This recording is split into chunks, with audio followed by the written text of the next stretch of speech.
Hello and welcome to God's Minute. I'm Pastor Jonathan Conrad. I'm the senior pastor at St. Paul's Lutheran Church in Wilmington, North Carolina. And today we continue our look at the Psalms in a study called Psalter Call. And today's passage has me thinking about the Marvel Comics superhero Black Bolt. So let's get to it. The voice of the Lord is over the waters. The God of glory thunders. The Lord over mighty waters. The voice of the Lord is powerful. The voice of the Lord is full of majesty. The voice of the Lord breaks the cedars. The Lord breaks the cedars of Lebanon. He makes Lebanon skip like a calf, and Syrian like a young wild ox. The voice of the Lord flashes forth flames of fire. The voice of the Lord shakes the wilderness. The Lord shakes the wilderness of Kadesh. The voice of the Lord causes the oaks to whirl and strips the forest bare, and in his temple all say glory. So you may wonder who Black Bolt is. Well, Black Bolt is a superhero created by Stan Lee and Jack Kirby. Black Bolt is the king, the ruler of the Inhumans, an isolated race of genetically altered superhumans. Black Bolt's signature power is his voice. When he speaks, it triggers a massive shockwave that has the capability to level entire cities.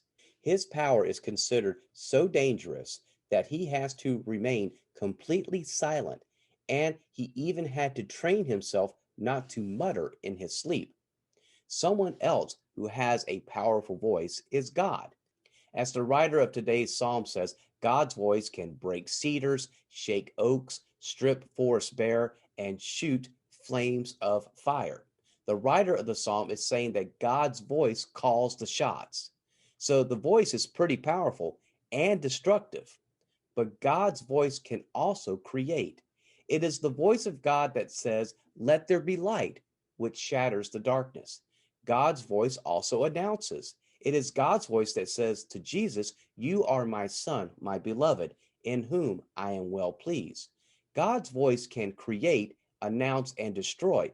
But the good news is that God and God's voice are on our side. In the Bible, God is the first voice we hear. In our lives, God is the first voice we hear. And in our eternal home, God is the first voice we hear. When God speaks for us. When God speaks to us. Even when God is telling us things that we don't want to hear, like when we sin or when we fail, God tells us these things out of love so that we can correct ourselves and grow and serve our neighbors. Yes, God's voice is quite powerful, but so is God's love for you. And that will do it for me today. Thank you for watching this week. I will be back Monday for another edition of God's Minute. Until then, take care and God bless. We invite you to worship with us during this season of Lent. You can choose from the following: the 9 a.m. outdoor worship service with Holy Communion in the St. Paul's parking lot. Masks are required. The 11 a.m. indoor service with Holy Communion. This service has limited seating, so sign up is required.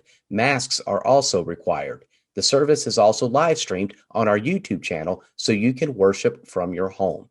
During Lent, we will have a midweek live stream Lenten worship service every Wednesday night at 6 p.m.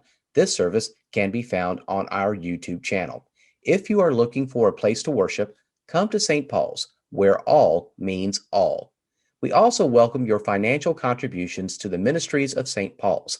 You can give via online, text, mail, and setting up a bank draft. Thank you for your continued support of St. Paul's and its mission to bring God to all people.